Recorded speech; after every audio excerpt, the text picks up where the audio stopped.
They should have said the poet. The poet. They should have said the poet. The poet.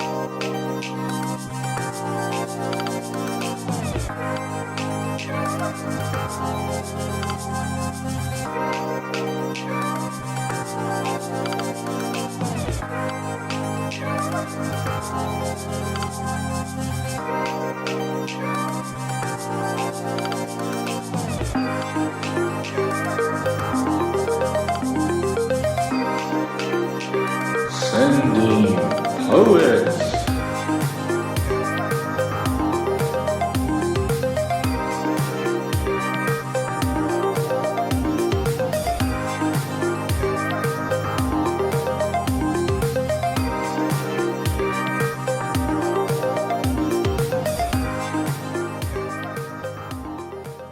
This is Sending Poets, a podcast about ideas with the goal of understanding metaphorical truths within the beauty we find in the human experience. My name is John, with me is Bob and Tucker, and today is part 3 of our discussion of the book and movie Contact, as well as our general thoughts about Carl Sagan and his genius. Bob, good morning. How are you? Good morning, John. I'm doing well. How are you? I am awesome. Tucker, how are you this morning? Oh, just peachy. Another snowy Saturday or Sunday. Yeah, and different snow than last much Saturday, different. so not as wet, easier to shovel. So we realized since last episode there was a piece in the chronology of the timeline of the movie events that we skipped talking about. We really were excited to do this. That's what we're going to start with. It's the scene in the movie where Ellie's dad dies and she needs to run and get medicine, and it's this particular shot that is really interesting the way it's done. It's kind of this was in the 90s, so CGI obviously wasn't what it is now. It seems like there has to be some of that going, but I'm going to try to describe how the scene is shot. So Ellie's running towards the camera and she has to run upstairs. So the camera's backing up the stairs and she's running towards it, and then down a hallway into this bathroom. And without cutting to a new scene, the camera, it continues to back up, but it reveals that it's backing up out of the mirror. And so it's very, very well done. I'm sure it is some just, camera trickery, but it's really trippy camera work and editing, because it does, it looks fluid. It looks like it was. I think it was one of the great how they do it shots. Like I think for a long time, especially contemporary to the time period, it was like, how did they do that? It looks like the whole thing was like shot through the mirror, but how could that be? It went like downstairs, like down the hallway, like it doesn't make sense. It's so brilliantly done in that they used, I must admit, I don't know technically how, but I figure they used CGI to make some edits in the camera position and to cover up the camera at certain angles, etc. So that it appears as this, but my point is they're doing a technique, which I think, do you guys remember, what was that movie? Is Birdman? You guys remember Birdman? Yeah, Michael Keaton. Correct. Yeah. Yeah. And the whole thing was a follow, right? It was like a non-cut, like you're following the character around. There's a point at which he's standing in front of mirrors, and you realize the floating point of view. It can't be. You can't, because he's in front of these mirrors, like big mirrors. There's no camera there, right? There ain't no fucking camera there, man. And it's one of these moments of like seamless release of any kind of disbelief. You just like, whatever, I don't even, it's just so fucking cool. You just like, it pulls you in. Yeah. Another movie that does that is 1917, I believe it's called. It's about World War I. It came out a couple years ago, and the whole movie is intended to be a single shot. Oh yeah, I remember reading about that. I need to see that. It's really good. There's one in the whole movie. There's one part where, the character like falls asleep for a bit. So, there's like a time jump of maybe an hour or something while he's asleep. Aside from that, it's really well done, and it's really gnarly. And of course, it's about World War I, so not cheerful or anything. Well, and this scene isn't cheerful either. Her dad dies. I mean, it's a weird, I mean, like, it's a really sad part of the whole story. And then it's like, oh, but here, uh, also look at this, like, really, like, interesting camera work. That's a good point. There's a very famous Hitchcock movie. I want to say it's called The Rope, and it's supposed to be a single take movie, and it was kind of revolutionary, I think, for the time, even though it wasn't really, because he has like some pans to black where you could tell there's an edit there and they're jumping, but it's supposed to be like a one take thing. Anyway, my point is to your point, John, like, it does kind of not distract you, but it makes your brain kind of think about it, right? Think about it a little bit, like what's actually happening here, as opposed to just like, why did they take such effort to shoot Ellie running up the stairs to go into the medicine cabinet? Now, by the way, there's a follow-up to that scene where a man comes and he's like, tut tut, little girl, don't cry, Right. you know, and he's like, God meant it to be this way. And she's like, if we would have kept the pills in the downstairs bathroom, I think I would have made it in time. Yeah, I would have got to it quicker. Yeah. Dude, that kicked me in the nuts so hard. Yeah, right. Again, it's such a contrast from the book, Ellie. I think, and we talked about this in the previous episodes, that the story in the movie is, it's a different main character. Like, the motivations are different, and the sort of guilt that it seems like that scene portrays, where she's like, it could have been better. Maybe he'd still be alive if we would, that. I don't think that's in the book quite like that way, because in the book Ellie is kind of more like self-absorbed. Maybe towards the end, there's the whole scenes with like the mom, and some of the wording is like, there we are, both not listening to each other per the usual, like we're all both consumed with our own things. So I thought that was an interesting kind of artistic choice. And I think it ties in with why there's only one seat in the machine versus 5 seats in the book. It's all kind of, they had to go a different way to fill that gap or that void in the story, 100%. And quite honestly, I think portraying the dad at the end, it works better this way than the twist with the letter and with the mom and stuff at the end, where the dad wasn't really her dad, that whole thing. Right. Like, that's a crazy fucking twist, but I think it plays better in the movie with their storyline and the small moves and the bond and the connection. Right. By the way, I just my 2 cents on the thing with Ellie and we should have kept the pills downstairs. It's a sign of her strength. So she is like one of the strongest people in the world. Like, she's going to be on this journey that would crush anybody. It would crush you. Like, it just it just break your brain, man. She is so strong. She is so powerful. She's so gifted, and she's so driven and charged with exploring this one idea. She's going to do it. I don't care what you tell me that it's not possible. I don't care what you tell me it's not valuable. She will not be fucking stopped, dude. Yeah. And so that early scene is the sign that this child is special. She's got a gift that changes the world. That's the point. She will change the world. Yeah, well said. Cool. So, anything else on that, just to then catch up back to where we were in the chronology? Let me tag one other thing on it real quick, which is, I believe it's Zemeckis, right? This is who we're talking about. Okay, so he did Forrest Gump, right? Yeah. So, and we talked already about the Bill Clinton was in this thing with a speech and how he worked that in, meaning it's like a historical twist where they're manipulating somehow Bill Clinton into being in their movie, right? Like this, and he does this in Forrest Gump too, right? With the different political leaders of the time, and Forrest meets them and all this crazy stuff. Right. I just think that style is so fascinating, and having what else did he do? What else? I know the Gump, and I know this movie. I know he's done a ton of stuff. Real quick, he did Back to the Future.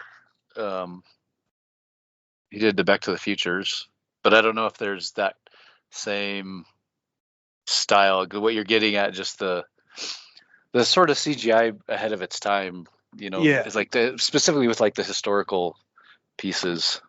I don't know. Did he do other movies that had that kind of thing in it? Like a metaphorical form of the camera work, like where he's doing another layer on top that has nothing to do with the story itself. It's just like makes it more beautiful is kind of my point. Yeah. I have to kind of feel bad for whatever intern he has that has to go and listen to probably 80 hours of political speeches just to find those gems that they can weave together into their story, because that's got to just be the worst. Like, back in the 90s, you had no AI, you had no... somebody had to do that, willingly sit down and listen to politicians lie to find that footage for hours and hours. Days and months. They would have a ton of material though to pick from. Yeah. In a way, it seems more nightmarish today to have to listen to this stuff. True. You know what I mean? But that's why I will say we brought up CGI a little bit on that first shot, and I don't recall thinking anything weird about that shot. I will say, like, when she's actually in the machine traveling, they do some CGI to her face that it was just like, it's like the mummy CGI. Like, they had the idea, but it's so like reality breaking in the scene that you're just like, what are they doing? Like, they should have just left it alone. Well, I know it's like jumping ahead, but like I'm happy to jump ahead because like what I picked up out of it is it's the young Ellie's face coming out of Jodie Foster's face. If you really look at it, like, that's exactly what's happening. And I think it speaks to the whole like effect. I think I just saw a quote this week. Maybe it was Maya Angelou, or it could have been somebody else, but it was something about like, I don't think most people really grow up like that child is always inside of us, like the part of your life, or maybe most humans' lives, I don't know, maybe all, where there's just so much awe and wonder, that maybe typical story arc of somebody's life is where, like, before the cynicism hits, right? Before like totally. The sort of, and to me, that's what that scene was about, was like, she's back 8 years old and looking at Venus for the first time, and her dad's like, it's not a star, it's a planet, and she's like, oh my God, I can't believe it. And that's, I mean, literally that's what she's saying. Like, I don't have the words. That's why she's like, they should have sent a poet. I think let me chime in on my version of this. This is so funny. This is like a Rorschach test here. My version of it is like her face is splitting, and it's like different, it's like a quantum effect, is superposition of variations of her all coming out at the same time through the wormhole. That was my take on it. So I find it very fascinating that everybody is interpreting this their own way. Yeah, it's beautiful. I mean, these kinds of things I think are the most beautiful. But without the technical advantages of modern, like, so we're looking back 30 years or whatever, right? So let's just say, the producers and the directors, et cetera, they had a lot less tools at their disposal. So even to this day, it's a thought-provoking concept of going through the wormhole is what I'm getting at. And they had to portray it some way. Yeah. And the way they portrayed it, maybe not optimally, but, it's thought-provoking. Yeah. And to me, there's some like logic in it too, because prior to that moment we were just talking about where her face is morphing, first of all, I think we're talking about the exact same moment, but prior to that, while she's going through the wormhole, like, her face sort of like juts out to the side, and there's two lines she says that appear to be like totally nonsensical and out of context. She says something like, I had no idea, and like, they're alive or something. Yeah. And then, just a few moments later, it's like when the traveling stops, and we are like jumping way ahead into this, but that's fine. but she says something like, I had no idea, when she sees like it's one of the stops along the way, and there's like 4 stars. I think she says it's like a quadruple system or something. And then she sees, and I think it's the actual beings, which again, they call them, Vegans, but Vega is like the transport. I don't think it's ever clear like what kind of species or beings these are, but she sees their like civilization on the planet, like all these lights, and that's when I think she's like, they're alive. She's like, she says they're alive. So anyway, the reason I think there's like logic and sense and all that is it's telling you like something about this wormhole experience is fucking with time. It's like, even though this hasn't happened yet, it did, or it's happening right here, just showing you like time is fucked up. And that's why it's so cool that, well, maybe that's what we'll like go back and leave that for when we get to that in the chronology, because that then we're talking about like the rest of the movie and stuff. But yeah, it's really, really cool shit in that whole piece. Yeah, but so yeah, just a last little cherry on top. We've praised Sagan for the idea, but Zemeckis really came through and created something, and it was not the same thing. He didn't copy. I mean, obviously the source is the same, but the path he had to take to weave that story and keep it true, that's a feat in and of itself. I think it's brilliantly done. Yeah, agree. Yeah. But yeah, let's jump back to, at this point, again, I really picking up where we left off last time, where the signal was coming in and they're talking about it. And there's a particular line in the movie, but I don't know if it's the exact same line in the book, but it's something similar about the frequency, and the line in the movie is like hydrogen times pi. I told you. And Bob, do you want to? I went back to the text because I texted you guys and you spelled it out. I can read your text if you want, but but I figured you'd have enough to. Well, let me start somewhere. I don't recall what I wrote, to be perfectly honest. Let me just start somewhere, and then if I get too far off course or you want to fill in, you can reel us back in. But I'm going to go towards the book side and contrast with the movie. So the line in the movie is very cool, and you can define what that is, John, at your convenience. But the book really goes into two things. It goes into primes, and it goes into a calculation of pi. So and do you guys recall this, where Sagan is talking about the formulas, okay, meaning how would you calculate? And so I think he chose pi over 4, I believe is what he chose. So this is one of the cool parts about pi, is that the equations for pi are not like pi equals and then some simple formula. Pi is what they would call a transcendental number, and it's this pattern of continuous process that forever gets the result infinitely a little bit closer to the real, one more digit of pi. And so it's like like an oscillation effect, where it's a pattern of computations that will take you a little bit above the line, then a little bit below, and a little bit above, a little bit below, and it just repeats forever. And so Carl Sagan goes into this about the process and also about prime numbers. He goes in because if you guys recall, the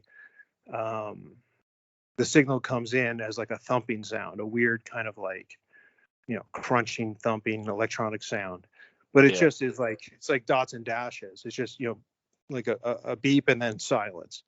And so that counting of those beeps is obviously counting out the pattern of prime numbers. So anyway, you can help me now, John, if you don't mind. What did I write in that text? Like that.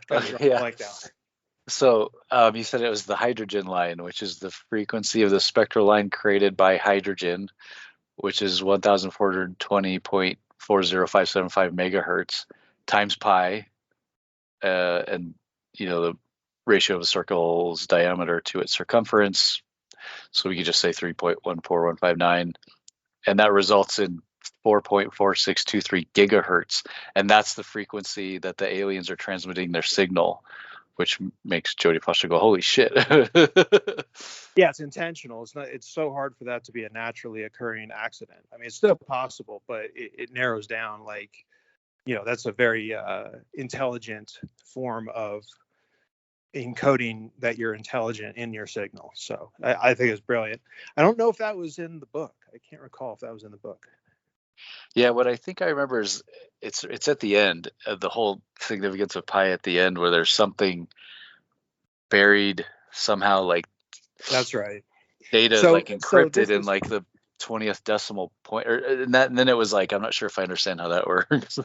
yeah. So this is a brilliant thing, and it kind of tags back to what Tucker shared with the group on the text earlier about that encoding of a book in the measurement of a rod. I thought that was yeah, it was very the cool. math letters on TikTok. Anybody listening, that dude Oh, does sorry. really interesting stuff. Yeah, exactly, John. Sorry, it was a TikTok Yeah, video. But the concept of encoding a message inside an irrational number is fascinating, because this thing's going to repeat forever without you know without end. And so at what point can you say, you understand what this number represents or this ratio represents? And the point is, in the movie, the aliens, the long lost aliens, calculated enough digits of pi that a signal became like an intelligent signal, like something was planted there, like there's a message there. It's not just random numbers that came out of the mix. And I think that is just a beautiful concept. yeah, And I personally have experience kind of in that realm, in creating a matrix that allows for a rule-based calculation of pi and these variations, meaning pi over 2, pi over 4, and pi squared over 6. Those are the three that I've done so far with this matrix. That it just goes forever. It's just like a, how do you want to say? Just repeating the process, many steps, just infinite. This is infinite. Like pi just never ends, right? So you could just keep going and going and going. And so the point is doing this process to think that somewhere down the line, trillions, by the way, they've calculated, I think, many trillion decimal places of pi, I believe, has been calculated. And they've looked, is what I'm saying. They've looked for something deep within pi. And if it's deeper than that, and I think in the book, they don't describe how deep the signal is. It's just supposed to be. And by the way, I think the alien says in the movie, it might not be pi, it might be some other number or whatever. Like you're not necessarily supposed to know, right, what you're looking for. It's just there is something in there. There's just something, like there's something hidden in one of these mathematical constants, essentially, is my take on it. Yeah, it's really interesting. Yeah. Do you mind if I try to explain that math letters thing? Because I think I can explain it without like the visual, but yeah, we'll see. Before you go into that, 62.8 trillion digits of pi. Is that's where they got crap. Yeah. Yeah. See, no signal yet. No signal. Yeah. No signal. But it is, so this math letters thing, whether it's whether it's the same or not, I think is irrelevant. If there's some similarity in the idea of, like, I don't know, encoding or translating something, and so this TikTok thing was a thought experiment, but it seems like it wouldn't, like, I think both of you guys said, it doesn't seem like it would be a practical thing you could actually do. So thus the thought experiment. But the idea was, if you had a number system, say a 3-digit number system for every letter of the alphabet, so A would be 001, B would be 002, C 003, and then maybe 000 for like a space. So then you could work punctuation in there too, obviously, because you'd only need 26. If you wanted to do capital letters, you'd have 52. But if it's 3 digits, you have 999 characters you can encode. Right. Well, actually, and then 1,000 with the space, right? Exactly. So already it's like, oh, okay, that's like an encoding type of thing that kind of makes sense. And what was so brilliant about the way that the guy did it in the video is, so he starts writing out all these numbers to represent, like, a few words or sentence or whatever. And so it's this long digit of, numbers that look nonsensical. And he goes, if you put a decimal at the beginning, then then that represents a rational number that exists from dividing two numbers together. So, presumably you could take two numbers, divide them together, and get this irrational number that can be translated into a remainder with no end. It just is a remainder with no end. Yeah. It'll just go forever. Yeah. But you could translate it back into a book, a sentence, words book, a book. You could have a whole book. There's some numerator and some denominator that would create that irrational number that then encodes the entire book, which is genius. I think it's a great idea. And the whole point was like, if you, so the thought experiment was like, if you had a perfectly straight metal rod, there's a notch you could put where, to the left of the notch, let's say that's A, to the right of the notch is B. A divided by B equals this irrational number that can be, translated into this book. And so it's really kind of mind blowing to think about this simple thing of like, again, probably not functional and practical in the real world, but like, digitally, I think you could do this digitally. I don't know exactly how you would do it, but like, computers can keep track of all these crazy amounts of numbers, John, do you remember that concept, the metaphorical compression and encryption idea? I don't know if you remember that. Yeah, I mean, like we've talked about it a handful of times. Like I'm sure I wouldn't be able to like teach it, but yeah, go ahead. Yeah. Well, it reminded me in that it's like this absolute compression thing where you're compressing an entire book or all books, whatever, down to the space in between these two things that is given to you. And so from my standpoint, without having to dive into what the metaphor means or whatever, how that it reacts, the concept is just imagine you're sharing with somebody an infinite spreadsheet, just like an infinite spreadsheet. Okay. And in that infinite spreadsheet, there are random letters scattered everywhere in spaces and punctuation. And so because it's infinite, at some point in the giant matrix, there will be a random distribution of characters that match whatever you want to tell somebody. So let's say it's happy birthday, John. So I want to say happy birthday, John, happy birthday, Tucker. And so I could find that random distribution of HAPPY space BI, and I could find that. And then I could send to John, who's got the same spreadsheet as me, the first, so it's A241 and then G364, whatever, it doesn't matter. But I give you the starting point and the end point. And so because they match, you would be able to then just, no matter how long it is, it could be a cajillion character long. And all I'm transmitting to you is the starting point and the stop point. And then because we share the same matrix, you can connect the dots. Yeah. Dude, are you familiar with the Library of Babel? Library of Babel. The historical one or the No, I think this just came out like last year in 2023. Well, I mean, maybe people have been working on it for a while, but I just heard about it. It's library of Babel.info. It's this, I don't know if it's a person or a team of people, but it's just what you said. It's not a spreadsheet, but it's a library of every possible written thing ever based on just letters. I don't know if there's punctuation, but it's very in line with what we're talking about. What's gnarly about it is it's like organized in a way, it's kind of hard to explain, but it's like organized in a way that you can just see I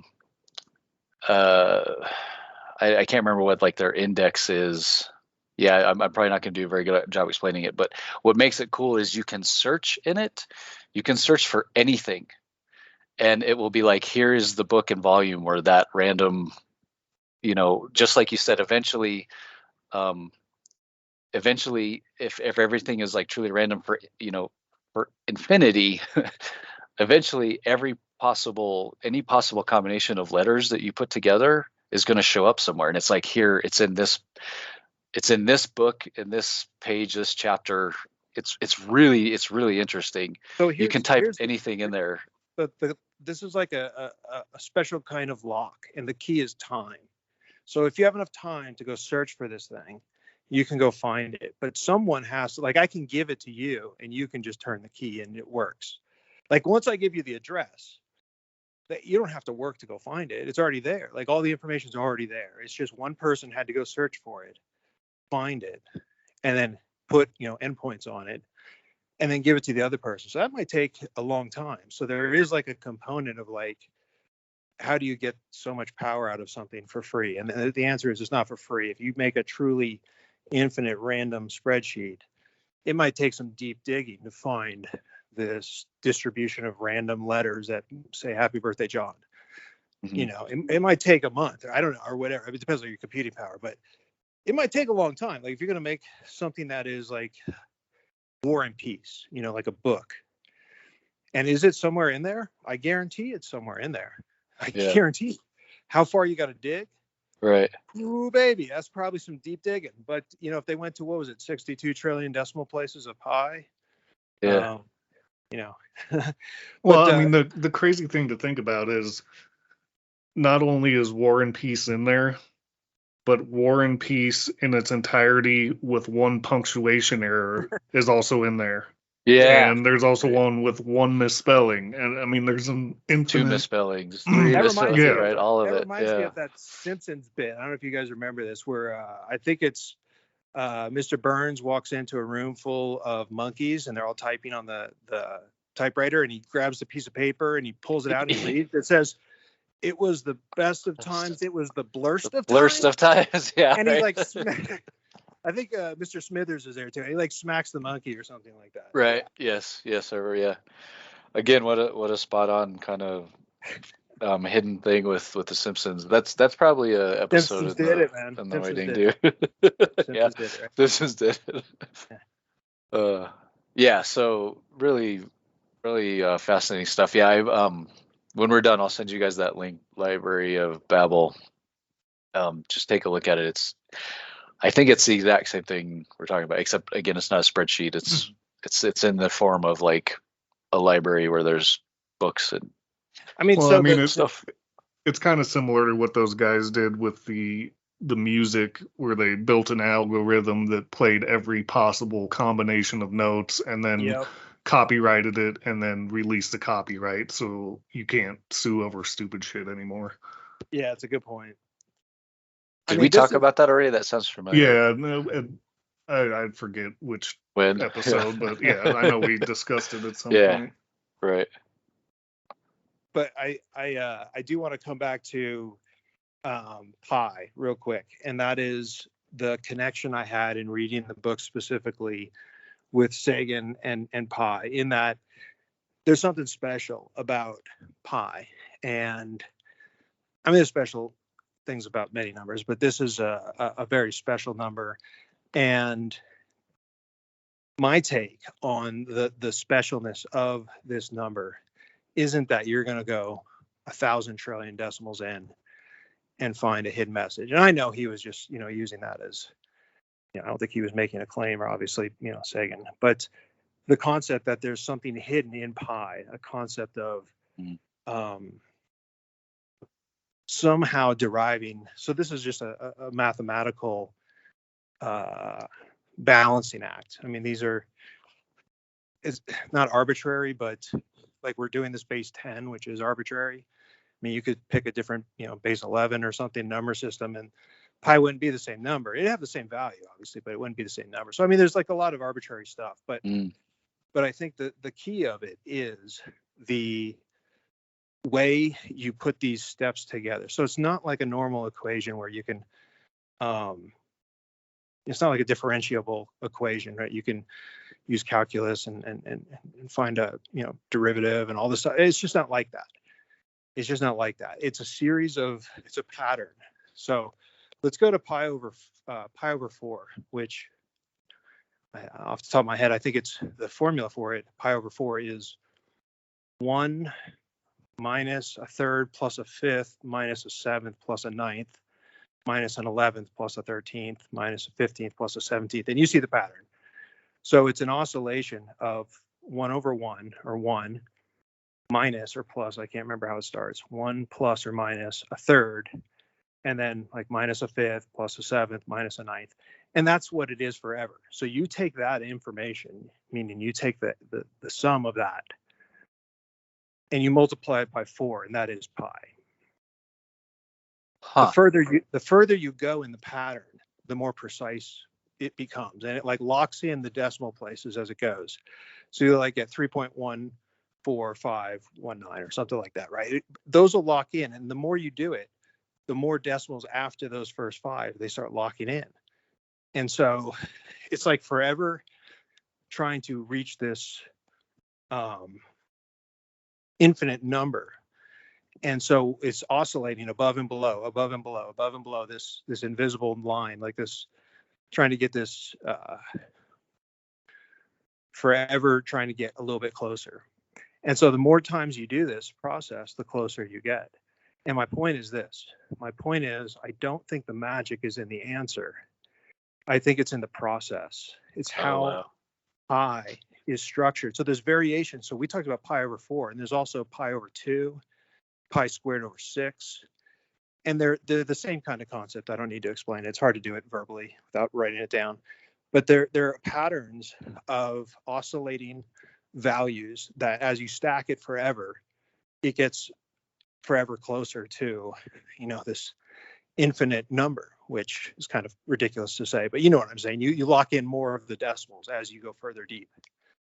You don't ever get further because it's infinite, so it's kind of weird, but you kind of establish the first pattern as you're going in an infinite chain.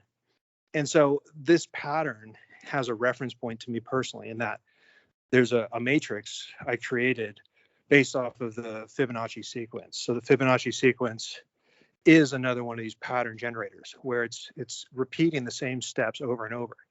So imagine you have 2 numbers like 0 and 1. Now let's say 0 is the first, 1 is the second. So the rule would be you take the first one, you add it to the second to get the third. So 0 plus 1 equals 1. So then you could slide over and say, now 1 is the first position. And the product, so 0 plus 1 is 1. The product is the second position. So it'd be 1 plus 1 equals 2, right? Yeah. Then you could slide over and say, okay, 1 plus 2 equals 3, and 2 plus 3 equals 5, and 3 plus 5 equals 8, and 5, right? You could just do this forever. And then you could say, okay, take this string. That's the Fibonacci sequence, by the way. 1, 1, 2, 3, 5, 8. Okay. You could take that string and then do another procedure, another rule, which is A plus B over A, where A is the larger of the 2 numbers. So then as you add these things together, so as you add the 1 plus 1 is 2, when you add A plus B over A, you're taking any of the strings. So let's just say 5 and 8. So you're saying 5 plus 8 equals 13. So A plus B over A, you're saying 13 divided by 8, right? So 5 plus 8, so the larger is 8. So A plus B over A. So A plus B is 5 plus 8 is 13 divided by 8, right? So it's making a ratio. It's A plus B over A. Mm-hmm. Does that make sense, guys? Can you visualize that? So Yeah. Okay. So every time you make another step in the Fibonacci sequence, you're getting closer to the golden ratio, which is 1.618, and then it goes on forever. So every time you're doing this step, this A plus B over A off of the Fibonacci sequence, you're getting one step closer. You're locking in one more decimal place in the golden ratio, just like you are with pi. And so what I'm getting to is I made a table derived from the Fibonacci sequence, where the Fibonacci sequence is like a single row in a spreadsheet. And I added a rule set that creates many rows off of this single row. And as you do the A plus B over A, or you extend out, you can also find the formulas for pi in the table. Wow. So just like pi over 4 and pi over 2 and pi squared over 6, there are ways to use rules, mathematical process rules, repeatedly over and over and over again to make the pattern that is, one of these equations for a fraction of pi. And so my point is, if there's anything hidden in pi, it's not the number itself. It's not any kind, because we know the distribution of digits is random. So in pi, the distribution of 0 through 9, as far as 62 trillion places, it appears it's randomly distributed. So there is no pattern in there. That's the whole point to it. There's no pattern. I'm saying, well, if there is a pattern, maybe it's in how the variations of the formulas of pi are created or organized. Because what we're talking about is a very simple process. And it reminds me, I don't know if you guys know Stephen Wolfram. You guys familiar with Stephen Wolfram? Name sounds familiar. So he's a mathematician, British mathematician, and he does Wolfram Alpha and Wolfram Mathematica and all these special mathematical repositories, like a Tower of Babel for math. Oh, wow. And he has created like a natural language process where you can type in, like, show me a formula to get from, my house to Sicily, using 3 different forms of transportation. How long does it take or whatever? And he'll like spit out some crazy formula, and it's really crazy. But here's the point. This guy's got this concept, and it's based off of this rule space. He calls it rulio, or rule space. So imagine, and by I say concept, I mean like a theory of everything in physics, kind of a concept. So if you take the universe and you break it down to, like, when I say the universe, I mean like the fabric of space-time itself, not anything in it, just the fabric of space-time itself. And you measure this down smaller and smaller and smaller and smaller and smaller, and you get to some fundamental level at which you cannot go any smaller. It's atomized to its most primary constituency, whatever that may be. He proposes there's like a rule set that it takes place, and the rule set is what all physics is based off of. Wow. So every little piece of the universe has its own little computational capability, and as things happen, like matter or energy pass through it or around it, it will compute things like cause and effect that are happening, and it will change over time. And so the concept that I'm trying to overlay of this is a mathematical rule set. So, like, why is pi the way it is? Okay, John, you said it's circumference divided by diameter of a circle. Okay. Mm-hmm. Why is it like that? Why is it so? Why?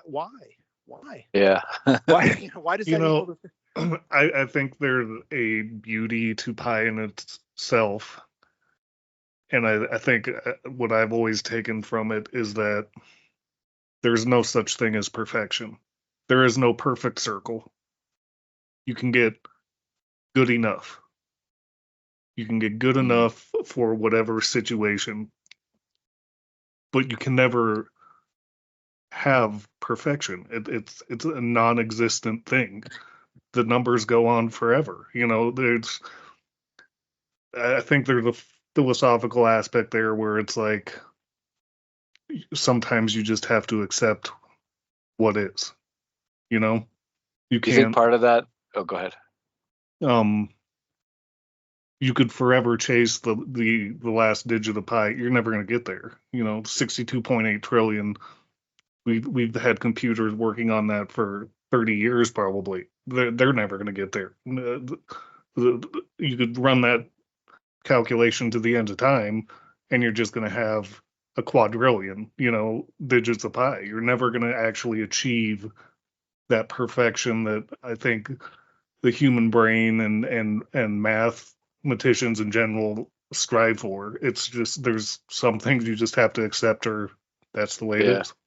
It kind of reminds me of being on the playground as a kid and like, oh yeah, well, infinity plus 1. You know what I mean? Like, yeah, the whole thing. But I was gonna ask, like, do you think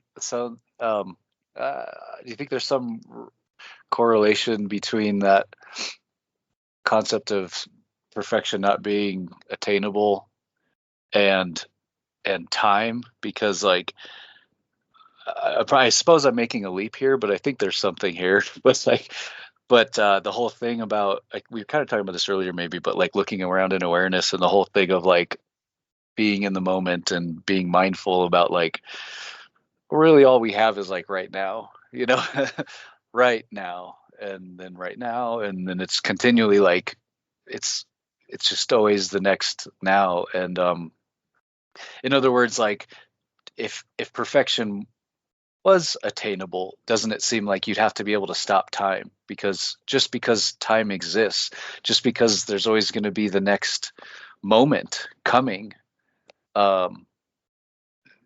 to me, the idea of perfection just crumbles because of that, Does that make sense, or is I think it does. a bit of a stretch? Yeah, no, and I was kind of going to bring this up earlier when we were talking about something, but it's like locked in my brain is this notion of like a perfect summer day, right? How it looks, how the sun feels, how it smells. But I seriously doubt all those senses happened on the same day. Yeah, you've imagined an even more Yes, perfect than yes. the actual reality The probably smell was. was from one The day, the composite. sun was You got from a a composite. different, Yeah. the way the air felt was from a different, but that's what's locked in my brain as this ideal of a perfect summer day. It never actually existed. Yeah. Like, isn't that interesting? it never existed, but it's there, like it's, and I've had nostalgia for that day in weird times in my life where it's like, man, I just wish I could go back to that day. It never existed. Yeah. It's just this I would imaginary event. Yeah. So let me springboard off of that. I have something that I think is I'm curious how these things come together. I feel like they do. I don't know yet, but let's say. So you're talking about perfection and the illusion of perfection, and the cost of chasing perfection, right? All these things. What about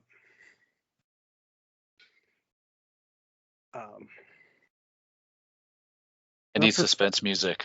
Yeah, no, not suspense. Sorry, I'm slipping right here on this one. But there's an idea here of not perfection, but oh yes, I got it. I apologize. Very good. Knowledge versus understanding. Okay, so think about, and so you brought up your concept of perfection, of this perfect day, right? So here's a perfect day. It's a composition of constituent pieces that you have knowledge of. Okay, but what you're talking about is the understanding of what a perfect day is. So the difference between knowledge and understanding, because you're never going to get perfection. What you don't want to be trapped up with is mistaking knowledge for understanding. So the knowledge of all the constituent pieces you already had, right, Tucker? These are all manifestations of different variations of your life and your sense experience. But you have now subjectively narrated a story in which you've composited all of them in the perfect order, the perfect way, a la Groundhog Day, just right. And that is your idea. That's your understanding of what a perfect day is. That's what you compare every day to, and all the rest. And so that's what I think the trap of what we're talking about really is. Perfection. I mean, perfection is like an idealistic childhood thing. It's like Santa Claus or something. Like, how many of us really in this day and age, can conceive of perfection and, trying to attain it to the 10th decimal, let alone the trillionth decimal.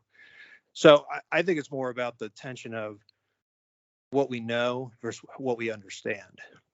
Yeah, I like that. It makes me think of the Tucker, you told me about this on Audible, the Big Questions of Philosophy. It's like a 19-hour lecture. I can't remember the professor's name, but so good. And there's a whole chapter about, can we have knowledge? Like, what is knowledge? I can't remember the detail of it, but yeah, it's so thought-provoking and compelling. And that works a lot for me sometimes too, is like thinking about things in two contrasting types of, so Bob, like you said, knowledge and understanding and the relationship. And where I mostly been lately is like recognizing that I've had a tendency most of my life, I think, to separate things and and want them to be separate in my head. Like it's either this or that. And all that's crumbling lately. Like just there, just because like I think the actual reality, and again, this comes back to the subjective objective thing. Actually, I can tie this back to what we were talking about, I think. But I think, the human experience is a subjective one, and I mean, that's where I'm kind of getting at in my life. I think there's so little that is actually objective. I saw a YouTube video about Dostoevsky and something he wrote. I can't remember what it was, Crime and Punishment, maybe. I think he was talking about these themes, and I was like, oh man, I kind of feel like I need to read that, because I think this guy's talking about these things I'm thinking about, man. By the way, that's a great book. Brothers Karamazov. That's the greatest book. So please write that down. And I'm not gonna spoil it, but it's got some stuff in there that is game changer. It's kind of, it's one of those hard Russian novels, so take it for what it is. But that's powerful. Hey, so I think so real quick, I was gonna say, sure. So this subjective objective stuff, and well, I kind of think I've just been floating around in this, like, the gray space of the reality of human experience. And I was just talking to Kim about this on Friday night. I think, it reminded me of the line in Contact where the senator's like, if these aliens are so smart, why don't they just speak English or whatever? And Ellie's like, well, 70% of the planet doesn't speak English, or speaks other languages, how she says it. She says mathematics is the only truly universal language. And I had this moment Friday night when I was talking to Kim about it, that I was like, there really is, like, true objectivity in simple arithmetic, and I can make an argument for the other side of the coin. I don't think it's as interesting. Maybe it'll come up someday, but I wanted to say that, like, going back to all the math stuff you were talking about, Bob, your matrix, your spreadsheet, like, but I wanted to ask specifically too, and I'm sorry if I'm derailing from what you were about to say, but I wanted to ask this. No, go for it. Where did you get those, like, the pi over 4 and these other, the a plus b divided by a, like, where did that come from? Was it just patterns you thought of, or did you get that from somewhere? Like, what made you go down that particular? Let me do a weird ricochet here. When I was a kid, I was in a science fair, and I had 2 science fair years. One of them I made an electromagnet, which I loved. Second one, I did a science based on Fibonacci sequence. And it has to do with the reproductive rates of rabbits. So if you were to do rabbit, or it could be any population, if they reproduce at this rate, this golden ratio rate. So I'm sure many of the listeners, if there are any, many of you out there are familiar with how golden ratio injects itself into the natural world in many different ways. And one of them is in reproductive rates of, animals. So I'm not going to go through it, but it was seated deeply in my psyche from childhood. And a couple of years ago, I was going through some stuff, and meaning mentally, and this came up very, very quizzically, and I got obsessed on the Fibonacci sequence, and for a totally unrelated reason. And it literally just a process of obsession and madness. I finally just had this weird shower moment, and this thing popped into my head of how to expand a sequence into a table, and basing these rule sets, these very simple rule sets that are just repeated forever and forever. And that's when I had, like, this moment of understanding. So it does actually tie back to what we were talking about, meaning the number pi. You can know what the number pi is and all the decimals and all the rest, but it's different than understanding what pi is. Does that make sense? Like, you can know the number, the digits, but to not understand the benefit. So pi is encoded in every circle, right? Because every circle has a diameter. Every circle has a circumference. So it doesn't matter what size it is. It's scalable. It's like a magic trick or something. Yeah. And so the understanding is different from the knowledge. So if I gave you a spreadsheet or a pencil and paper, and I said, you can write these formulas out and repeat the process and just keep calculating forever and ever, and I'll tell you that's pi, and that's a good thing. Okay. But if you don't understand what that means, how you can physically use that to determine the circumference distance of a circle just from the radius or diameter itself, right? It's like, once you understand it, you unlock a special power, which is I can use this information to do work. I can put it to my benefit. I can calculate, like, something's missing, right? I can determine what the missing piece is using this as my conclusion. Does that make sense? Yeah. Wow. It's like really mind blowing, man. It's a very special concept, a relationship that happens in mathematics itself. And this is the bridge, meaning mathematics is an idealistic space. It's based off of just absolute, rules and proof and just like it doesn't have to relate to anything real. It's like a language. It's literally just it's not a language. It's like all languages. So mathematics is a quantized form of language. And just like there's Italian and German and Spanish and Portuguese and English and all the rest, there's many different variations of the language of mathematics or all, communication of mathematics. So the ability to have a level of mathematics that overlays with reality, that's when shit gets spicy. Yeah. Ooh, I like that. You called it spicy. Well, you can start predicting the future effectively. Like, this is where the difference between knowledge and understanding. So when you have an understanding of the thing, you can now predict it in a predictive model, and determine something like, like Ellie's dad, right? He could tell you that the moon's phases are predictable. I don't know if I'm making this up or if this is in the movie or not, but like, he would tell you, like, these things are predictable. We have an understanding of how this, like shortwave. Like, I don't know if you remember if he talks about shortwave, but different ways of communicating. So once you have this understanding, not a knowledge, but an understanding of the system, you can now adapt it to your needs and your, your problem set. You can repurpose it. That's the gift of humanity, is having these dream sets that we can imagine a thing before it's real. And that is what makes it real. And well, I mean, think about this, like, math has given us the ability to put a satellite on a rocket and launch it from where Earth is now to where a planet is going to be 8 years from now. Yeah. Like, that's insane. Right. That's like, when you consider the speed of everything traveling in space, that we've taken math that far is mind-blowing. Yeah, to account for all of it. And yeah, totally. Even knowing that there are parts of those equations we're using that are using pi that's not a finished number. Like, there's always going to be an error variability there. Yeah. And we've still gotten good enough that we can accomplish something like that. It's insane. It's insane.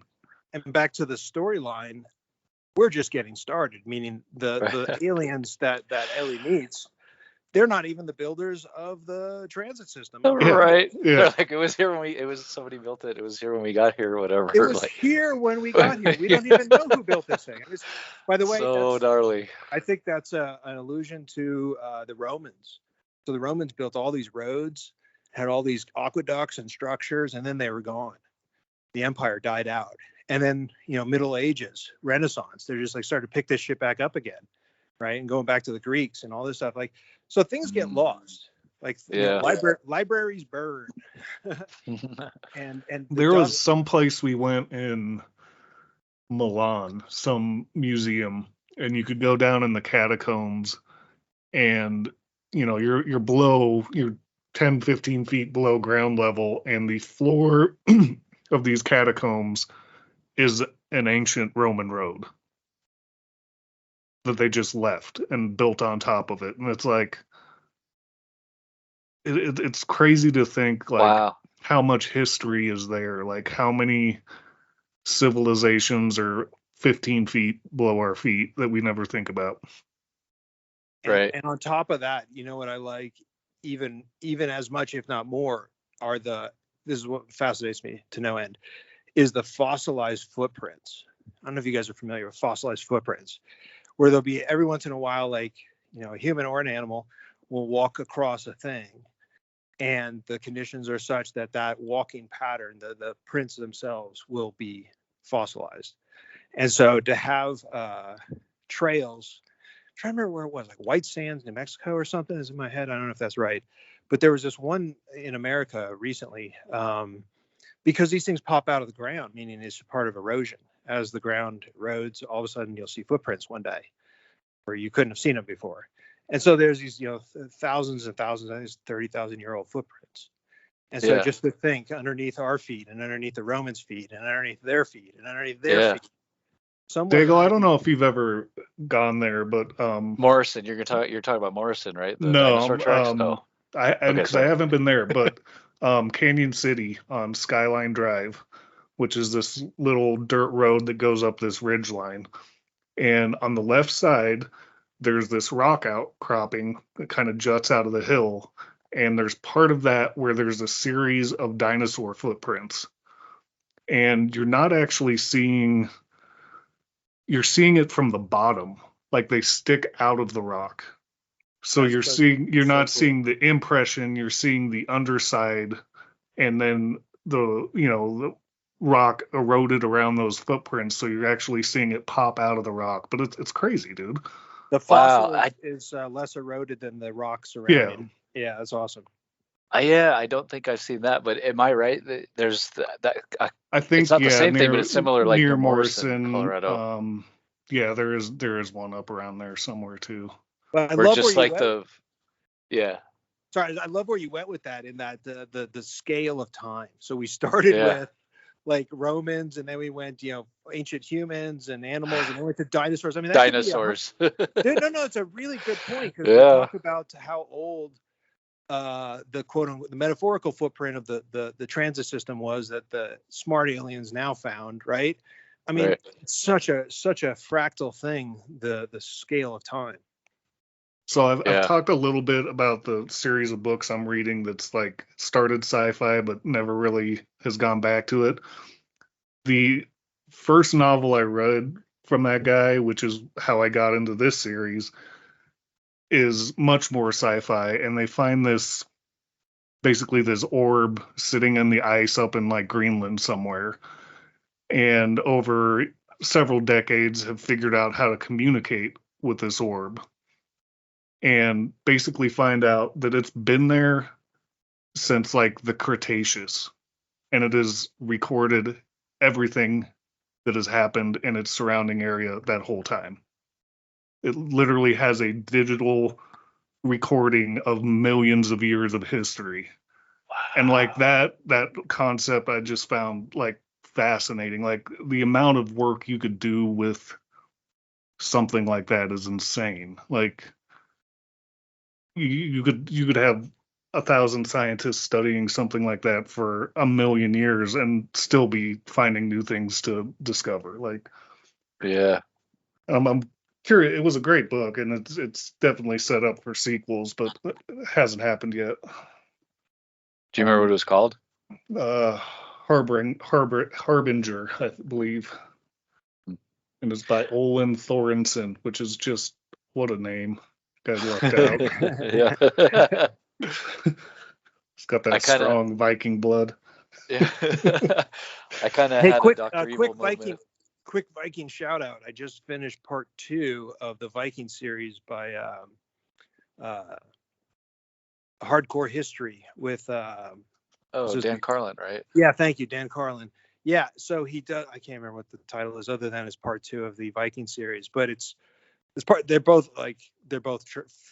tremendously powerful. I highly recommend how impactful it was into my understanding of essentially European evolution, through the 800, 900,000 time frame is really, really, really, I highly recommend it. Dan Carlin. I have to check that out. I love that genius. Dude, he's the man. That whole, what is it, like a 5 or 6 part series on World War I, and it's like, holy shit, why didn't they teach us this in school? Like, this is this is absolutely insane. And his Wrath of the Khans is my all-time favorite, where he goes through the Genghis Khan era and stuff like that. So yeah, I love Dan Carlin. He's the man. I had and I really enjoy that he's not a historian by like profession. He's just somebody who's super into military history and like put in the work. Totally. Yeah. Bingo. Yeah. Yeah, that's great.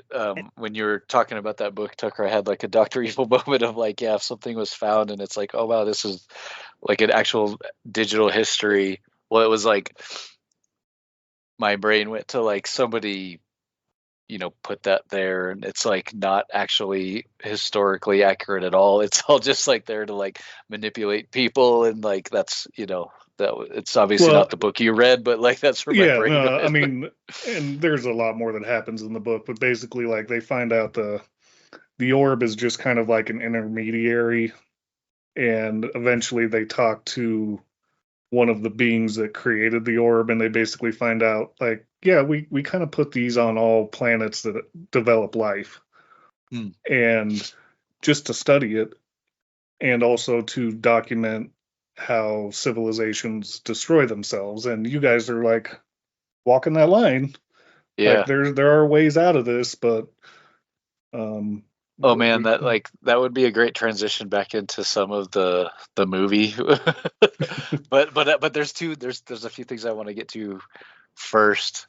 And yeah, by the way, to nobody's surprise, we've only hit like 2 or 3 bullet points in the agenda. Like it's already been like an hour.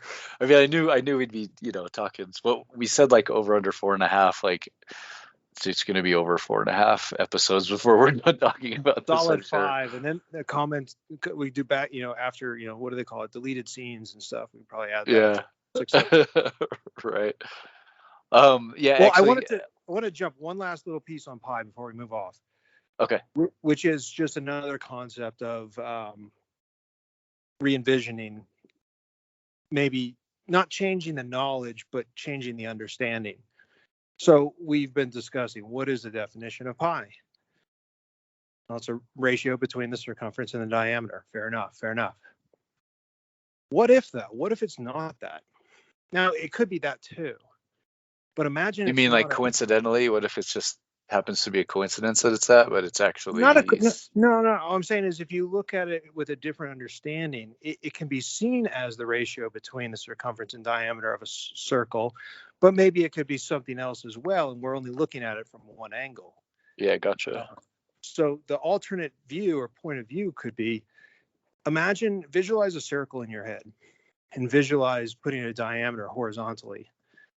And then imagine taking where the diameter intersects the circle at the right point. So in your mind, you're facing it, you're looking at the right-hand side and the left-hand side. So there's a right-hand intersection and a left-hand intersection. So imagine the circle intersects the diameter and it disconnects on the left-hand section and rotates over like a twist, like 180 degrees on the right-hand section.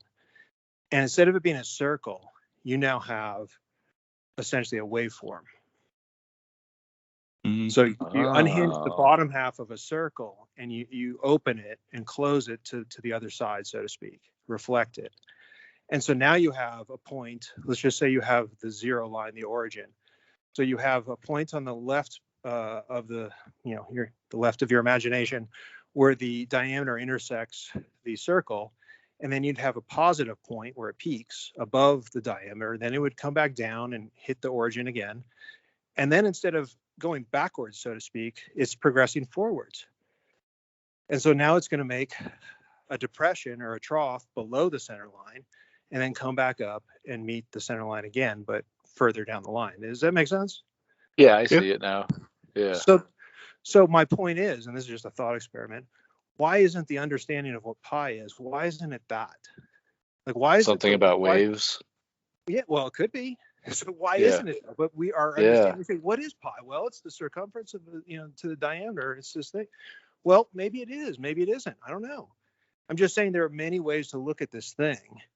Yeah. And by making it, and I'm not the first person to ever associate pi with waves. Trust me, pi is all in the waves. Any kind of waveform explanation just about in the universe has a implementation of pi into it. Okay, this ratio is a valuable constant in much of physics today. And I think, Tucker was talking about, we'll know where a planet will be in 8 years from now or something like that. I mean, it's like fundamental into our knowledge. in our understanding of predictive modeling is being able to use this constant. So anyway, I just want to interject one last little piece into there before we wave goodbye to the math section. Wave. I get it. Thank you. No, we're gonna have to hold on a minute because you guys sent my brain somewhere else. But so John, you get me so good, man. You get me so good. I like that. Are you guys familiar at all with like Planck length and quantum foam? Yes. Those terms mean anything? Or if you could, if you could zoom in on the fabric of space-time itself to this Planck length, which is this just immensely small piece, right? That space-time is not flat. Like one. It's not like a sheet of space-time. It's this boiling cauldron of weirdness, right? And what if that's why pi is a never-ending number and there is no such thing as a perfect circle? Because when you look at a small enough piece of it, those two ends can never meet because of this rippling quantum foam at the fundamental level. I mean, I'm not saying that. I think it all relates somehow. I think that's what pi is saying, is that, if you zoom in close enough, a perfect circle doesn't exist. Yeah. Like, it's always going to be disconnected by the smallest fundamental thing that you can think about. It'll never actually touch. There's always something missing there. And just to tag back to the Stephen Wolfram, that's that fundamental layer he's talking about, the Planck length layer, the layer of irreducibility, and what goes on in that instance. That is meaning the rules that take place at that. Everything after that is like in a causal chain and is predictable. It's like that fundamental layer of understanding what are the rules at this level. And a lot of that rule set, by the way, comes down to time, which is fascinating. They do play with time in Contact, and the relativistic nature of special relativity. You alluded to, I think somebody did, about her experience and how long it took. Yeah. But obviously in the movie, when she comes back, it's as if no time had taken place in the subjective Earth. She just fell straight through. And then I'll dovetail off of that and then relinquish. I really don't like how they chickened out in the movie and they gave you the answer that her recording had 18 hours of static. Yeah. Whereas in the book, you had to sit with that. You had to sit with, they turned the signal off, Ellie, right as you went through. How is that possible? It must be because that proved it was a fake. It was a fake signal. There's no other explanation. That they turned the signal off right as she passed that point. Meaning they must have known ahead. There's no way you've known exactly ahead of time, right? Because the only way that would have happened is 26 years ago, before the event. They turned the signal off, right? And then it just finally caught up to the last little bit. Right at the moment she went, yeah. So it was a more realistic explanation that someone faked the signal along. The origin of the signal is local, not Vega. And somehow it hadn't, pull a fast one on us. Hoaxed everybody. Yeah. I think it's hoax. That's exactly it. Yeah. It's interesting. I think that this is great. I think this does kind of transition into the next part that I wanted to talk about in the movie. That I just a quick exchange between Ellie and Joss. It's the Occam's razor scene, and talking about proof. I think that kind of relates. Especially talking about like can you prove a perfect circle and stuff. There's a level, I guess, where maybe the point isn't to have proof or not. It is about, I think that's kind of the themes of faith that I get from it. But I wanted to read, because I think it's the screenwriters. I don't think this was in the book necessarily, but it, I think Carl Sagan had a way of talking about science and faith in a way that it wouldn't. I'm going to read this part, and if you guys tell me if you remember if it was in the book like this. I kind of don't think it was, but again, whether it was Sagan's actual words or not, I think he was so gifted at kind of just writing things in a way that just forces people to think about it. It's just so like powerful. Anyway, so Ellie is talking to Palmer Joss about God and can you prove there's exist? She says, like, how do you know you're not deluding yourself? Like, for me, I'd need proof. And he goes proof. And he says, did you love your father? And she's like, what? He's like, your dad. Did you love him? And she's like, yes, very much. And he goes, prove it. And it's like a mic drop thing. I just thought that was like, yeah, that's a really good point. Like, so love. This is the gift. How do you prove love? The gift of Sagan is to not be one of the arrogant scientists, the ones who say, we figured it out. I'll tell you what the answer is and whatever. I mean, I think that's his genius level, is to keep it humble, even though he's telling you the answer. If that makes sense. Like how does the guy who runs the planetarium, how does he stay humble? He's telling you where everything is. He's showing you all the names. He's telling you where these things are and how they work and when this will happen. He predicts everything and he can roll it forward, roll it back. How does he stay humble? It's very difficult. That's the hard part. And so Sagan's genius, one of the many facets of his genius, is to make a compelling story, something where you have fallibility and humanity and poetry and beauty. It has nothing to do with the fucking science. It's like the human part of it. It's why the science is important. It's because of the human part. And show me another sci-fi movie, or let me say, show me another movie that integrates the tension between having a human experience, all of faith, and having unreconcilable ability to predict the future via science. Like, we have capabilities. This thing works. You can launch the thing and it'll go where you want it to be. And 8 years from now, this planet will be there and all the rest. That's powerful. That's really powerful. So like, how do you reconcile that? And I think that's the beauty of the story. And from the book, I think it might be the same kind of conversation as the Occam's razor, but she says that what I'm saying is you don't have to make up stories. You don't have to exaggerate. There's wonder and awe enough in the real world. Nature's a lot better at inventing wonders than we are. And I love that because it's true. Yeah. Well, that's what I'm saying. He's making both arguments simultaneously in an artistic fashion, which is so refreshing. So it's not pointed. It's not like where it's already concluded. It's like the journey, right? Not the destination. So he's not going to give you the answers. And so that's when I said I was upset that the movie put in the 18 minutes of static, is that's a bailout. Here's the answer. Look in the back of the book. Here's the answer. And the whole point is pi is infinite. And to your point, Tucker, the circle never lines up. And it's just, it's one of these things that you just have to deal with. And I think that's where we get Sagan's genius, is you got to deal with this thing. You can't just pretend it doesn't exist. We don't know everything. We don't know. We hardly know anything, but we know so much. Square that, square that. Right. That's it.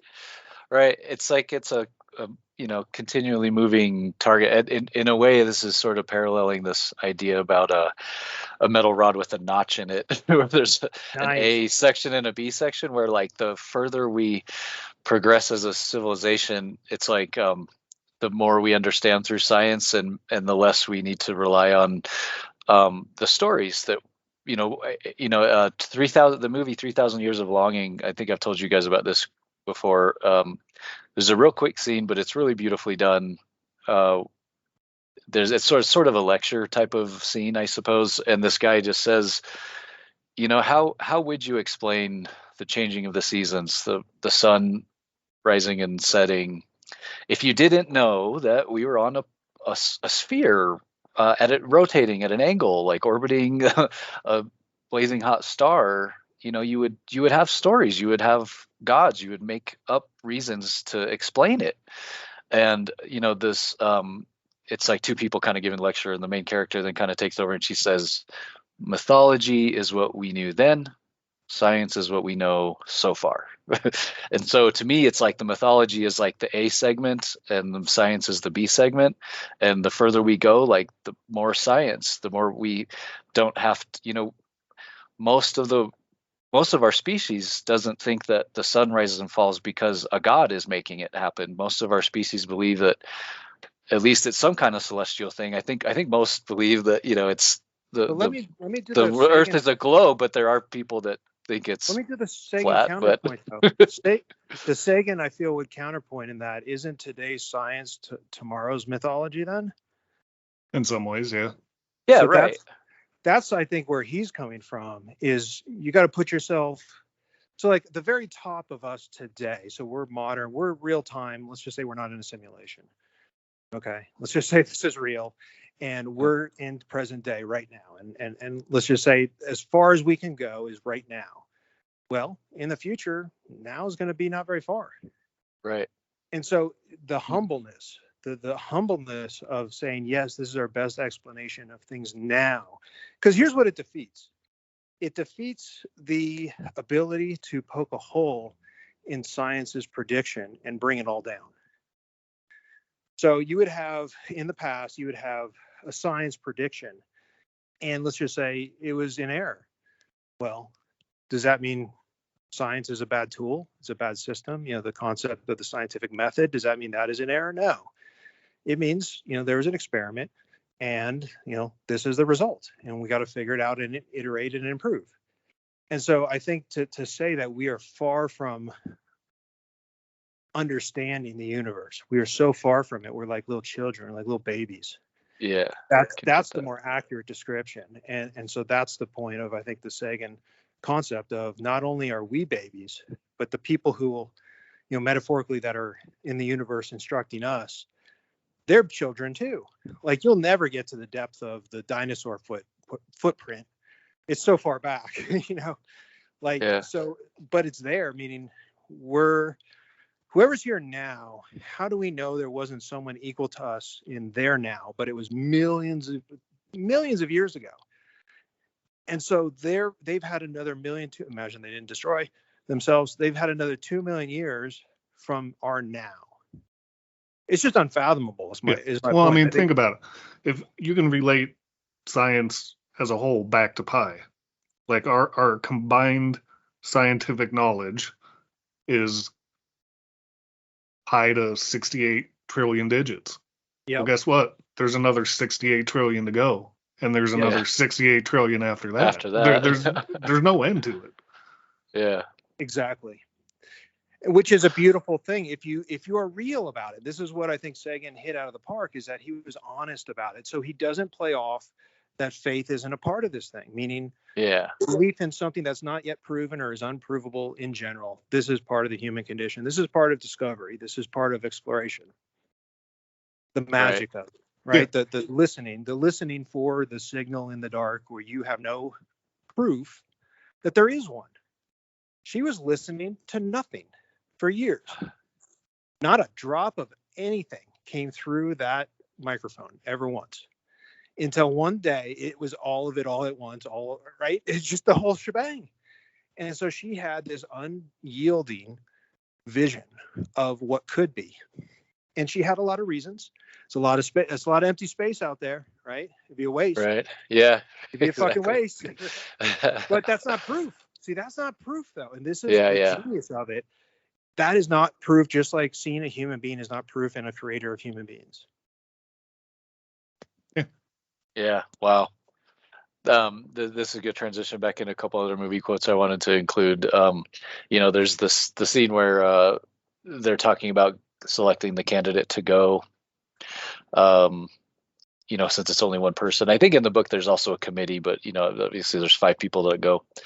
But both of you commented on civilizations destroying themselves, and that's one of the last questions that a committee member asks. If they say, if you could ask the vegans, again they call them vegans, spelled vegans, very interesting, right? I know veganism has probably been around for a long time, but certainly more in the spotlight now. It's like interesting to read.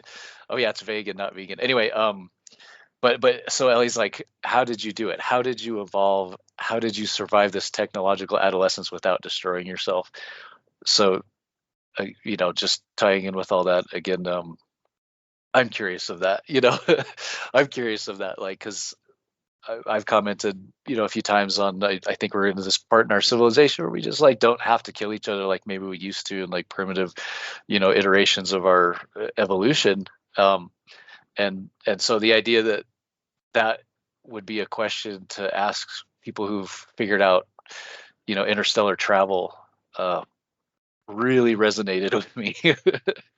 Yeah, it's the And then, question, isn't it? It's the question. yeah. How do you then, survive? Because here's the thing, real quick, John, just off the point. We change so rapidly, so rapidly.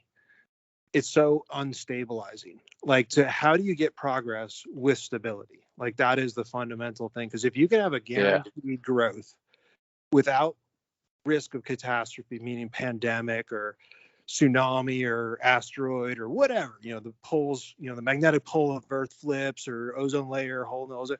I mean, how do you go forward? The millennial, the 2000 bug or whatever, Y2K. Right, yeah, Y2K. Right. How do we go through enough of these? Like, that's the great question, honestly. That is, because if we can just survive, going back to the petri dish metaphor, we're going to mutate and search out a path based on the medium we find ourselves, our environment, and we're going to make the very best of it. But how do we not poison ourselves so we kill ourselves off in the process of doing that, right? That's the whole thing. Yeah. Very interesting, contemplations. And then, at the end of that selection committee scene, Palmer Johnson is like, I have one more question. And he kind of words it, he says, would you consider yourself a spiritual person, is how he says it. And she's kind of tiptoeing around it. And eventually it kind of comes back and he just flat out says, do you believe in God?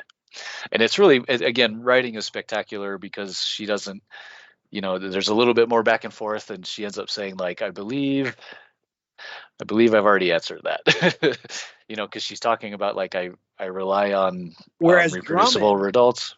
Whereas Drummond, oh yes, the sneaky. He's like, orthodox. He just totally like plays into it so much. But what I really enjoyed. By the way, she ends up not getting killed because of that moment. I don't know if you guys have reflected upon that. That right. The great punishment for lying historically is death. Okay. Yeah.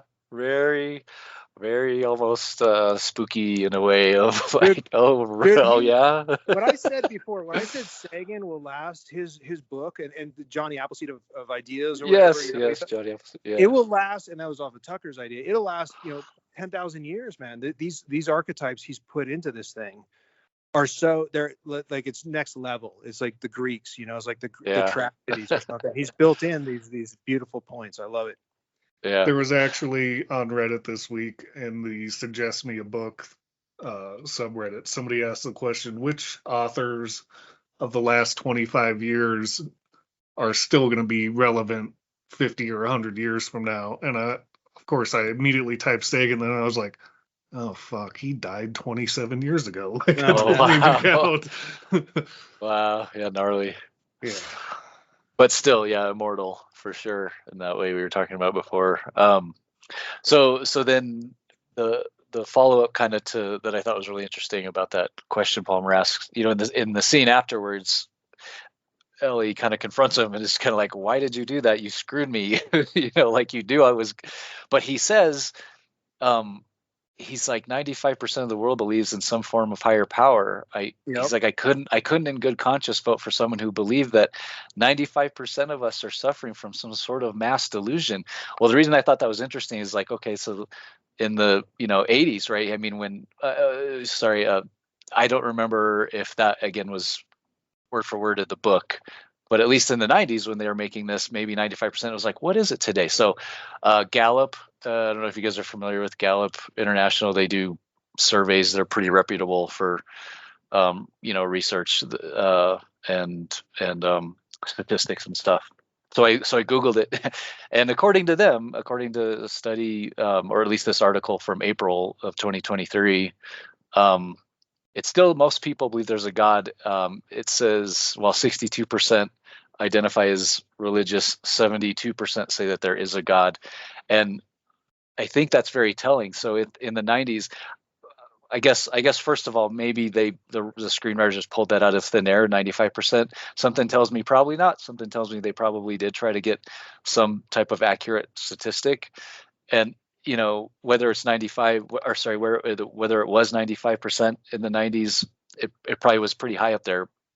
But here we are, 30 years later or whatever, and it's shrinking. And I think that lends to what I was just saying about, like, because there's more science, because people are maybe being more skeptical about the old way of just, well, because God made it that way, that's why. You don't need to question it. This, anytime somebody's like, I don't get it, why I have the question why, fill in the blank, anything. I think a lot of the old way was because God made it that way, don't question it. And I think as a species, I think there's so many facets and disciplines of science that, like, most of us don't have to rely on that anymore. We can see, like, why is that red? Oh, it's because the properties of that apple. We were talking about the red apple, the black and white, like, because it's not red because God made it red. Well, I mean, the evidence, right, is that there is this visible spectrum of light radiation. It's not something that we just made up. There's reason to see this, and the particular properties of that apple are such that it absorbs everything but the red spectrum of that visible light, and it reflects red back. And isn't that, like, so fascinating that we can continue to, like, understand exactly what's happening and get closer to maybe an objective reality, objective truth about what's actually happening versus just I think that's the trap. That's the trap, is the thinking you're at the end point, thinking you've seen the real. Again, and I know you're making that case. I'm just trying to say, like, in general, what I would say, to humble yourself once again, as Sagan is trying to play this middle game of explaining what is explainable, but not snuffing out any other possibility. This is where it becomes very interesting, because I reflect back to my time period. I want to go back to the religiosity of culture at the time, and how much more it was a norm to be religious, and not just any religion, but some form of Christianity. And there were real tensions and real problems between communities. I mean, like, we're talking about fundamentally, and I'm not trying to cast stones here, but, like, your imaginary guy is weaker than my imaginary guy, or whatever, and people would kill each other over these things, right? Okay, but to the flip side of this coin, the question of why is anything the way it is at all is just fundamentally human. That is the point. So whatever the answer is, I think this is what Sagan's saying. Even when you say your answer is Thor and my answer is science, I'm still doing the same thing you're doing. I'm pretending I know this thing when I really don't know. Not really. Yeah, no, I was going to make the argument, like, if I was her in that conversation, I would have said, no, you're wrong. I believe 100% of the human race is suffering from some sort of mass delusion. We all, there's not a person on the planet who common hallucinations has the broad scientific knowledge on all the fields of science that they don't fall into that trap somewhere. Yeah, that person doesn't exist. We're all just making stories in our head all day. Right, making choices to believe. The Cartesian trap of not having primary access to any of your information. You're taking it all secondhand, whether you call it science or not. Exactly. Yeah. And then, again, that's why I love that line in 3,000 Years of Longing, that, it could have been mythology is what we knew then, science is what we know now, but that's not the line. Science is what we know so far. It implies tomorrow we're going to know something different. It's like the lines in Men in Black, what are you going to know tomorrow? Like, we just... And that ties into like the perfection. Like there is no like end of it. Great point. The difference between dogma, which is unchanging, and just saying this is our best guess today, or our best our best effort today. So I think far, that's a fundamental difference. I really like that you shine a light on that. The people who are fundamentally dogmatic in their beliefs of any sort, as long as you are intractable, you are fragile. As long as you are set in a specific position exactly, your unmovingness is inherently inflexible. And once you get a big enough force applied to you, you will shatter. And if you think you're strong enough to be a post in the ground, well, you haven't seen a big enough boulder yet then. You know what I'm saying? So, like, I think that's the fundamental thing. It's this concept of you got to stay humble and flexible to keep learning. The game is just afoot. You think you've figured it all out, meaning mankind. You haven't even begun to scratch the surface. Right. You don't even know. You really don't even know. You're in a petri dish. You're in a fucking cabinet somewhere, I was raised Catholic, and I kind of left that in my teen years, and I know it was from Cosmos, where he talks about the Catholic Church not formally recognizing that the Earth is not the center of the universe until the 1970s. Yeah. And I just went, what? What?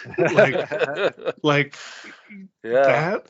I just cannot support that type of rigid, dogmatic thinking where it's just like monolithic movement. Yeah, like, oh, you're gonna admit it now, like 200 years after we had scientific and mathematical proof. Now you're gonna admit it, and we're supposed to go, good job, guys. No, sorry.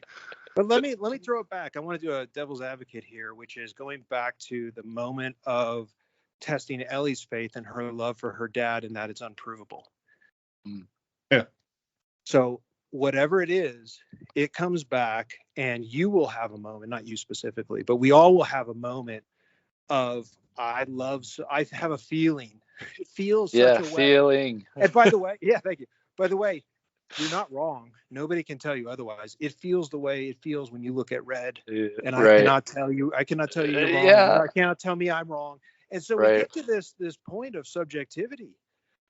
But it's fucking real as anything it could be. It's as real as everything else all combined. So your feeling of a thing, maybe not quantifiable, maybe not, mathematical. Yeah. It's as real. Still real. As a heart attack. Yeah, it's as real as a heart attack.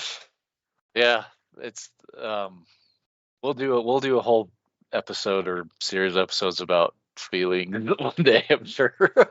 But I noticed the time we are we're past hour and a half. I swear to God, it just, I blink my eyes and the time goes by. It's so fun talking with you guys about this stuff. I think if we can wrap up a couple pieces, again, just kind of good quotes from the movie I really enjoyed, and then next episode we'll pick up with like the actual machine. I think that'll probably work out. But this first part, I think one of you mentioned it last episode, so I'm sure this will spawn off into something. Don't feel like you have to be brief about it, because I can't remember exactly what it was or who wanted to go over this, but it was about like the sacrificing piece of Ellie's experience when Palmer and her are talking about the risk for going on this mission in this machine, right? And he says, when you come back, and she says, if you come back, and he's like, why? She's like, because it's a historic opportunity. He's like, no, why you personally? By doing this, you're willing to give your life. You're willing to die for it. Why? And her answer is, for as long as I can remember, I've been searching for something, some reason why we're here. What are we doing here? Who are we? If this is the chance to find out even a little part of that answer, I don't know. I think it's worth a human life. Don't you? Really like the writing there. But yeah, does that ring a bell? Was there something that one of you guys will talk about? 100%. This is another fundamental layer that Sagan gets.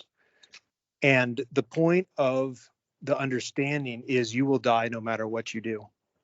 You have to come to grips with your mortality. You have to come to grips with the cycle of life and your portion of it, where you sit today, where you might sit tomorrow, but it's not guaranteed.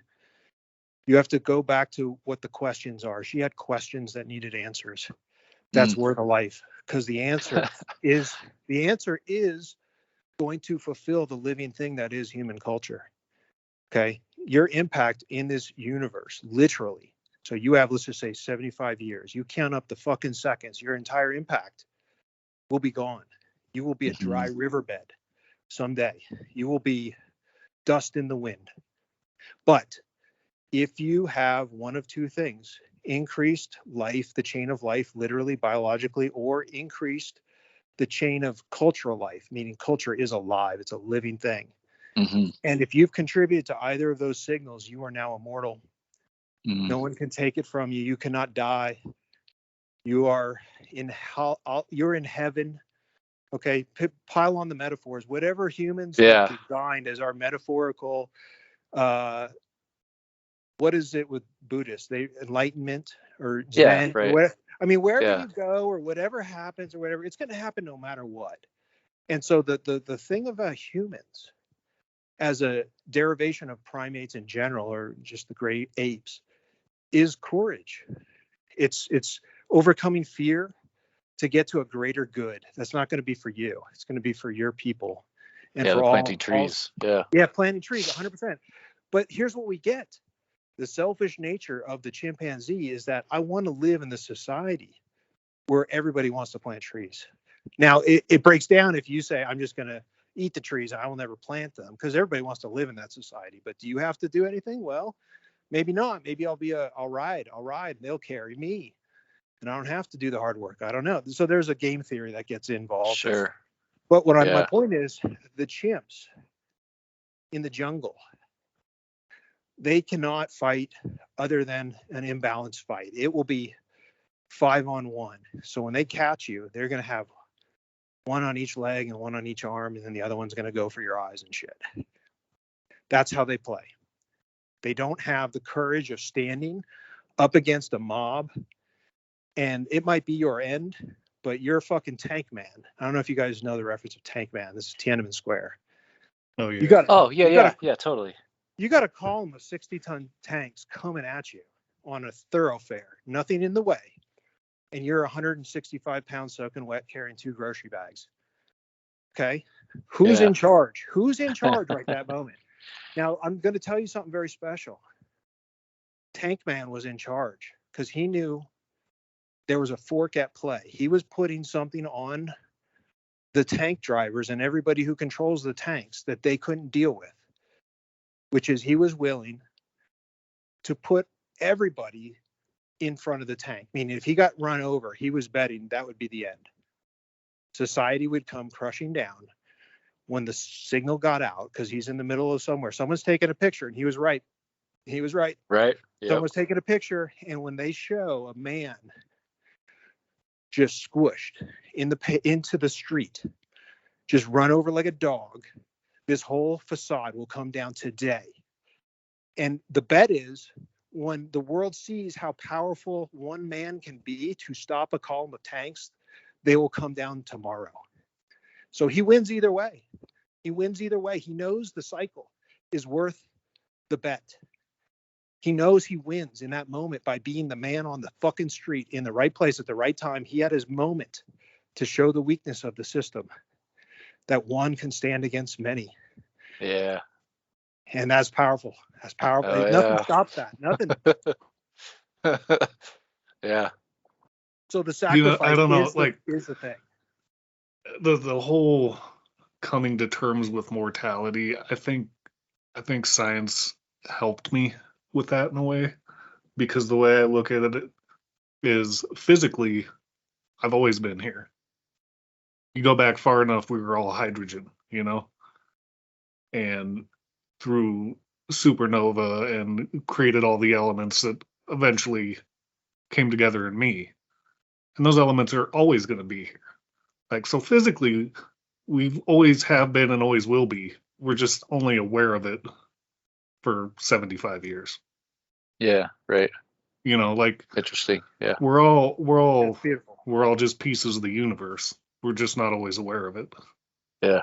We get this bit to collectively hallucinate with people and agree on absurd things like money. We all agree this piece of paper is worth this much, and it all makes it work and it all works together. But you made that point, I think last episode, Bob, if you're stranded on a desert island for the rest of your life and one guy's got 1 million water bottles and the other guy's got $1 million, who's more wealthy, who's more, what I mean? Definitely. I mean, you're gonna burn the money. It's gonna make fire. That's helpful, but you're not gonna be buying anything with it. Yeah, and back to Tucker's point about the universal nature of what our constituent parts are. Like, I think that's a really important part of understanding what it means to be alive. Meaning, is it the atoms that are alive, or is it the pattern of a certain number of atoms at this moment in time that is alive? And I think it's the latter. I think you can do there's a ancient philosophical thought experiment where you have a ship, like a wooden ship, and you're going to take a plank off and you're going to replace it with a new plank, and then you take another plank off and go, well, what happens when you take every single plank off one at a time and replace it with a new plank? Is it the same ship or not? Is it the actual wood and the sails, or is it the pattern? What is the ship? And so there's this concept of, the ship is not the boards, the ship is the pattern of the ship. And I think that is the fundamental, back to the concept of being okay with your mortality, is that you are a pattern. You are energy holding together these random constituent hydrogen atoms and all the rest for a certain period of time. And once you have not enough energy, then the entropy takes over and your system will cease to be cohesive. And you become stardust. By the way, what is that song? Crosby, Stills and Nash, something with Stardust or something. It's one of my favorite songs. I'm trying to remember what that is. You know what I'm talking about? Oh, damn it. I don't know if I know that. I think it's just called, is it called Stardust? What is that song where they talk about that we are Stardust? They talk about, they have a line in it about that. I love that. It's that Crosby, Stills and Nash song. I'm trying to remember what it is though. I'm going to look at, you said we are Stardust. Yes. Woodstock? Is that the name? I think the name of the song might be Woodstock. It might be perhaps. It's something about Woodstock, but yes, they're talking about, they're on their way to the farm. They're on their way to the Browns, the Brown farm or whatever, to have Woodstock. That's exactly right. I remember now. Yeah. Like,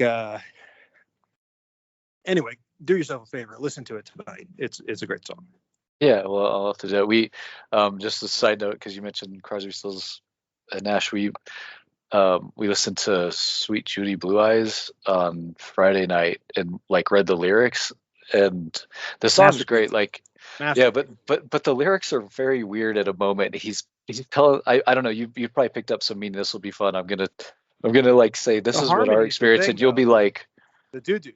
Do. Sure. At the end, well, because it does end all cheerfully, kind of. But there's this moment where he's telling this. I assume he's talking to a girlfriend or something, but it probably is metaphorical, and it's not at all. But and actually, this will tie into the last quote from the movie, I think. But anyway, but it's just these few lines where he's basically telling, he's like, "You need to get the hell out of here. You're literally killing me. My heart is dying. You need to get out of here and leave." It's very weird. And then and then he goes, "Actually, I got a better idea." He's like, "I'll leave, and then you'll come see me, and then it'll be awesome."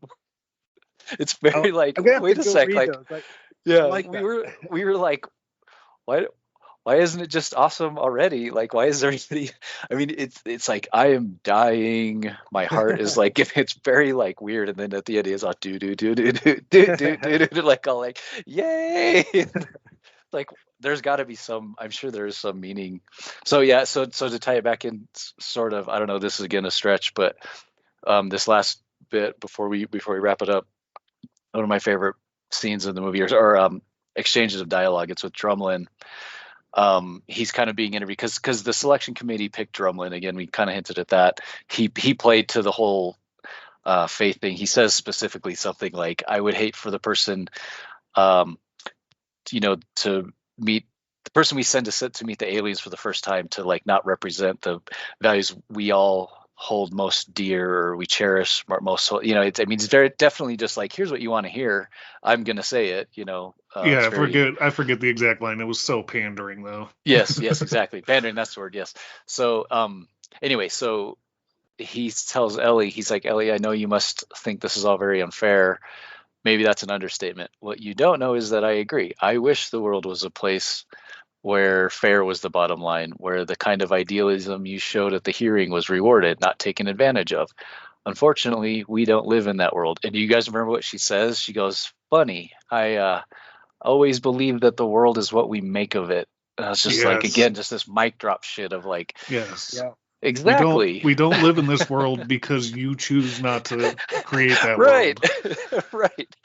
Oh man, it's just so powerful. I fucking love it. And then again, he's the I don't know if it's divine retribution or whatever, but then we'll pick that up in the next episode. But yeah, what happens to Drumlin? Dun dun dun. Yeah, I think that is the divine retribution, honestly, and it shows the purity of spirit, meaning when you are going, well, you know what, she was vulnerable too. Let me be honest, she was vulnerable too, in that you're always in a game theoretic concept. If someone's lying to you, there is a short-term advantage to that they can predict your behavior and you cannot predict theirs. So there is a weakness to the concept of not pandering. Okay. And that's the weakness is the pandering works. It actually gets stuff done and you could do that. But long term, boy who cried wolf, right? If you cannot trust each other, then the guy who gets the seat through pandering, he gets blown up because someone else essentially snuck in or lied, right? He lied his way in trying to be a technician. He was not a technician. He was, right? This is the point. Like when you start to lie and deceive, things are destroyed. It's destruction. It is death. It's violence. And you can't just turn it on and turn it off. So she's of the mindset of, I'd rather play, because she has that moment of truth, right? She's on the stand and she's thinking, I could lie. I could lie. I don't think it said that, but I think it's implied that she could lie when she says, but she didn't. When she had her moment, and she was. So my point is this, and then I'll relinquish. It's more valuable than her life. She's willing to risk her life, but she's not willing to risk telling a lie. Yeah. And that is the message that Sagan is sending, is that your life is less valuable than your word. Yeah. Ooh, I like that. It's a good place to end on. Yep. Too, for this one. So yeah, awesome. So next time we'll pick up with like the machine, plural, and then see how far we get. We're getting close, I guess. But yeah, I'm thinking it's going to be over 4.5 episodes, which is a good thing. Probably. So, yeah. So, I think it's going to be. Wait. I disagree. I think it's going to be like pi. It's going to be never transcendental. It's going to be. There is something to that. Yeah. I mean, what I should say is how long before we get to the end of the agenda I put together, right? Yeah, as long as I convert, oxygen into carbon dioxide, I'm going to be talking about Carl Sagan and exactly. And you guys, hopefully we keep this going. Yeah. Yeah. We'll set up a game for people listening that in future episodes, anytime we mention Contact or Carl Sagan, you got to do a shot or something. There you go. Nice. We'll do the call. It's going to be the Contact bingo. Yeah. Oh yes, Contact bingo. Yeah. So good stuff to come. So if you're listening, I'm sure you're just so excited to keep listening. And you can tell us how excited by sending us an email, right? To sendingpoets@gmail.com. Again, there's only so much we can take, but send them in and we'll do our best. Well, here's the thing. I'm sure, the people who are listening to us are probably also the people who, I don't know, maybe they're still waiting for the ending of the movie. I don't know. Did we spoil it? I think we have spoiled it a couple times, maybe. Yeah, sure. I think we've given it away. Okay. Yeah. Well, definitely you could still go listen to or watch the movie and read the book and etc. and follow along. I think that would be for the future string of podcasts that we'll do about Contact.